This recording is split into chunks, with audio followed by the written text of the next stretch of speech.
this is the original intake from 1956. As is this footprint of the building was original to 1956. None of these other structures were here in 1956. Just this and this building here. That was it. There was a celluloid that comes off where there's a slant right here that where these two trucks are parked here that kind of let the water settle before it went to the filters. Didn't have a sedimentation basin, didn't have any of these sludge, alum treatment, none of that was here. That was the original water treatment plant. When was the sedimentation? You just drank lake water. These tanks were built in 79, and the backwash tank separate from this one was built in 87, 88, somewhere around And the there. actual filters are in that building, the original actual filters building. are above us here. Right. These filters, we've added 2 new ones on the end as part of this project.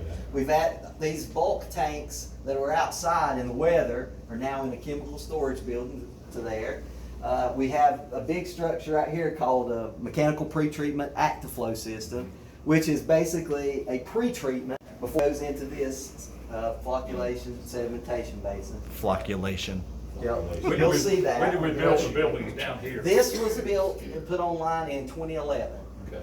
And this one in 2010. This is the Whitnall pump station. This is the Cages Mountain pump station. So basically we have 2 main lines going to town, lower relative to each other. The Whitnall line's a little lower pressure because it doesn't go to as high When did elevation. we move the thing out in the lake? What year was that?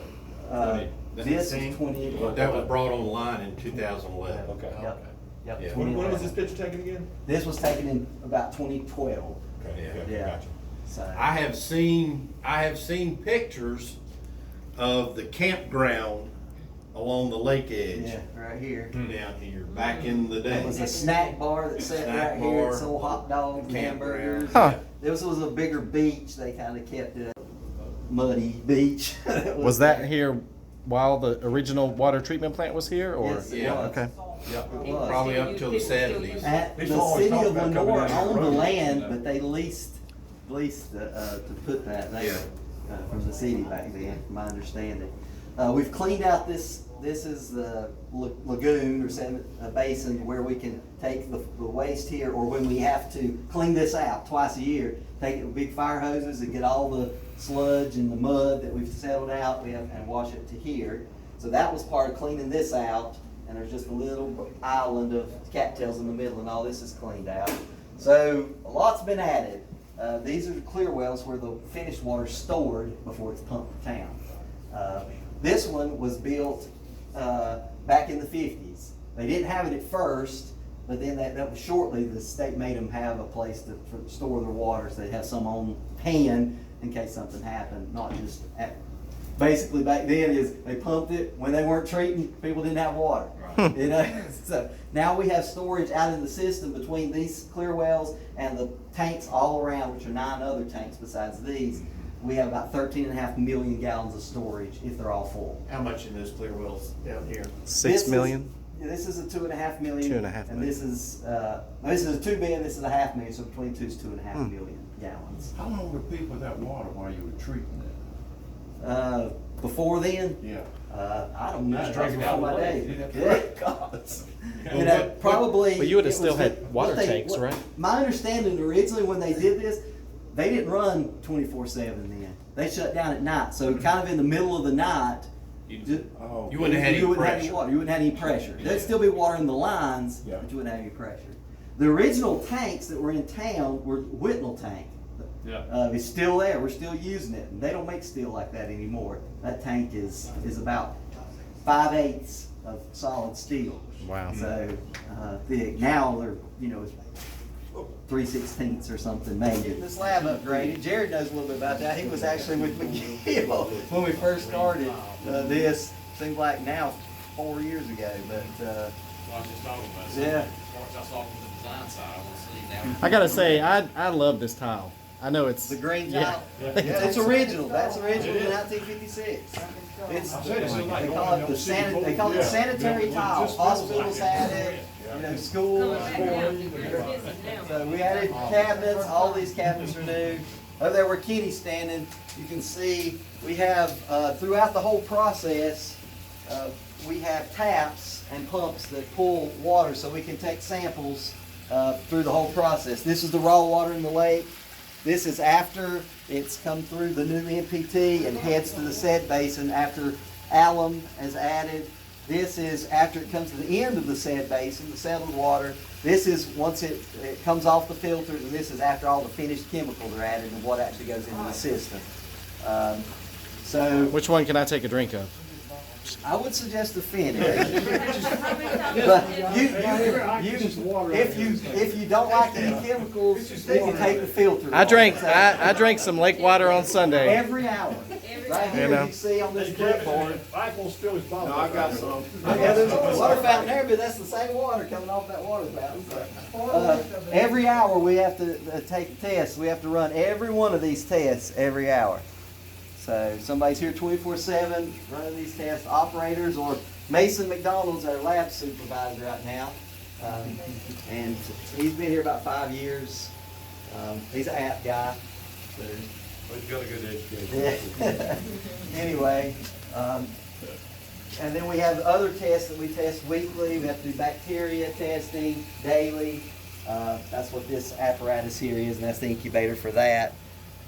These are a couple of our weekly tests for kind of aesthetics of the water. Do you see any changes hour after hour? Oh yeah, yeah. There's changes. Some things not so much, but there's a diurnal cycle to the lake. I don't want to get too much into the science of it, but there's a lot of science involved in it. When dark cycle of photosynthesis, light cycle, etc., and the pH changes, the turbidity can change. Yep, yep. And so, yep. And that was the biggest, besides ensuring that we have water for the new intake, but that was probably the biggest benefit to the city is the fact that I was telling David earlier, since we put the new intake online in 2011, we don't have algae problems like we did before because we're below the photosynthetic level. And so we're pulling in below that, so we don't have to worry about hitting that with chlorine and creating those musty tastes in the water we didn't have to deal with it. So we don't have to feed carbon now like we did then. We have the ability to still do that, but thankfully we haven't had to do that. We're drawing at what level? We're drawing right now, I think we're on the shallower intake, about 24 feet deep. But we can go to the deeper one, which is 31 feet deep. Wow. So,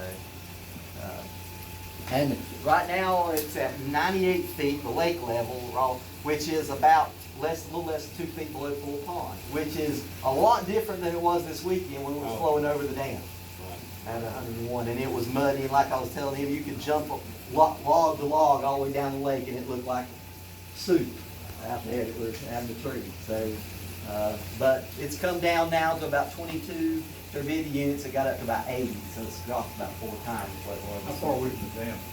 From the dam, it goes straight down and makes a right-hand turn. It's probably about 4 miles on the river down to the dam. And it's about 3 miles down to the Granite Falls drinking water plant. There's in a tater hole cove right there. So then upstream, Valdez pulls off the lake as well, town of Valdez. It's about, the plant's about 7 miles upstream. And so we talk to the different water plants from time to time. They call us a lot, wanting to know, well, what's coming our way at Granite Falls, or when they start back up at Valdez, what's your turbidity right now, et cetera, and I talk. So we got a pretty good partnership. What's this thing do? This that's taken, this is it's called an island-specific meter. And what it's doing, it's taking a fluoride, the level of fluoride in the water right now. Finished? He's actually calibrating it right now. He's in the middle of calibration. He moved out of the way, so we all can't remember. So he'll come back and finish calibrating with the calibrator. This is a pH electrode, pH. So this is a turbidimeter. Turbidity, of course, is the measure of the clarity of the water. How clear it is. You can literally see it. But when it gets down fairly clear, the naked eye can't really determine once it gets below about 10 NTUs, the difference between it or 2. I mean, looking at it, you couldn't tell, but it can because there's particles in suspension in it. The light passes through that absorbs the light. Ultimately, when we have to send it out, drinking water, we're sending it out at about a 0.08 turbidity. So less than even 0.1 of a turbidity unit. What we're taking in now is about 22. So we're taking it from 22 to a 0.08 with the treatment process. And what's going on here at the plant and out in the distribution system. This is all what we call our dashboard that tells us all our pertinent information. We look at that and we can tell if something awry or if everything's trending right. We can also go out into the remote sites and see what's happening at Indian Hills, Whitnall, Hudson, Cages, Blue Ridge, Bushtown, and Finley.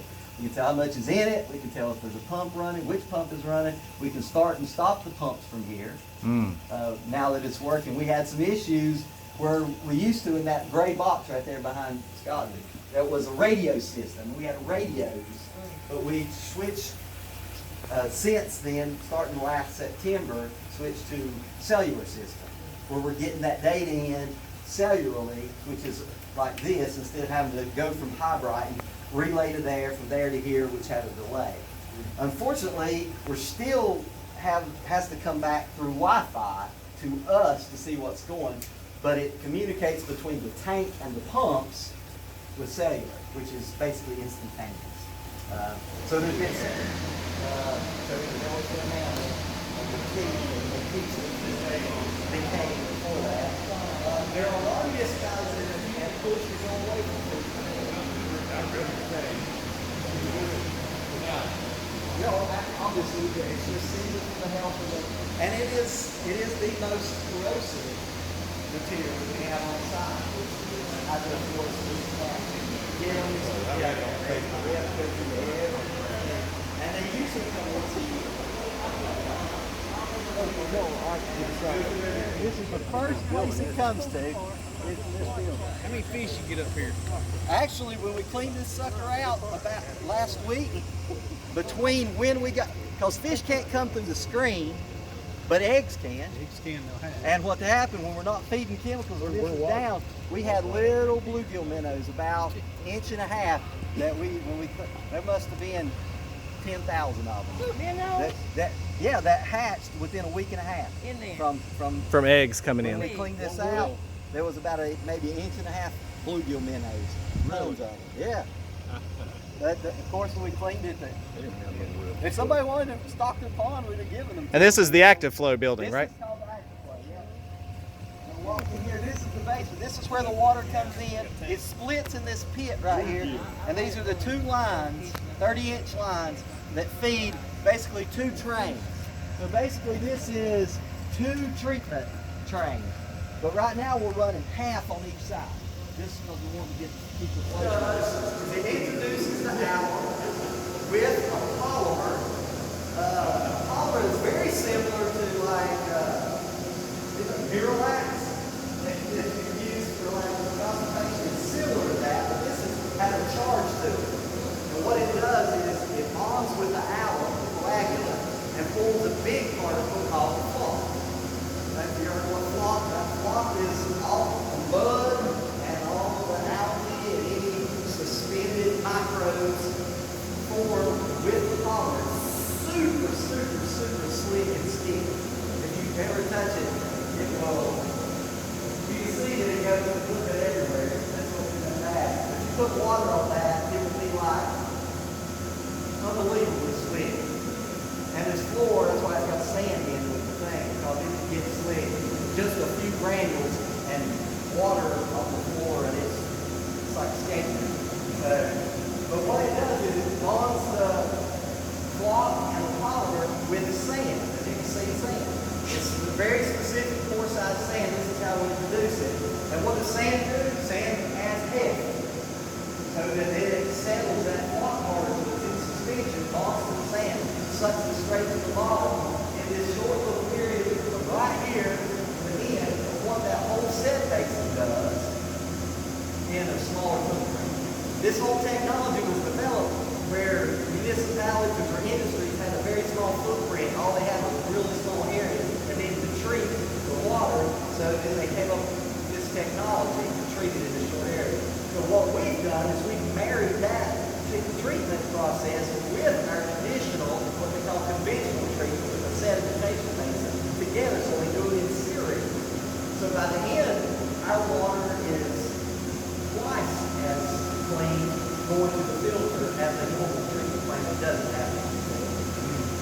called an updraft.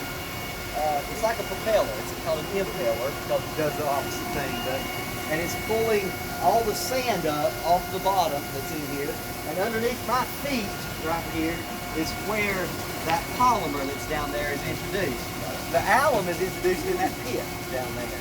So it's all about already starting to form a little bit of flock. When it comes in. And then when it hits that polymer, you see this big particle? It goes from there to there. That is what's called flock formation. So that's coming up from, Yep. I can see it coming up right See, here. updraft. Yep. This would be the initial flocculation. This is the initial, yeah, they call it the maturation. Tank. Right, and then it comes from here, and it comes over that wall, and comes over this wall. And you can see right here. Yeah, it's falling out. Now it's mixed with the sand underneath her feet right there.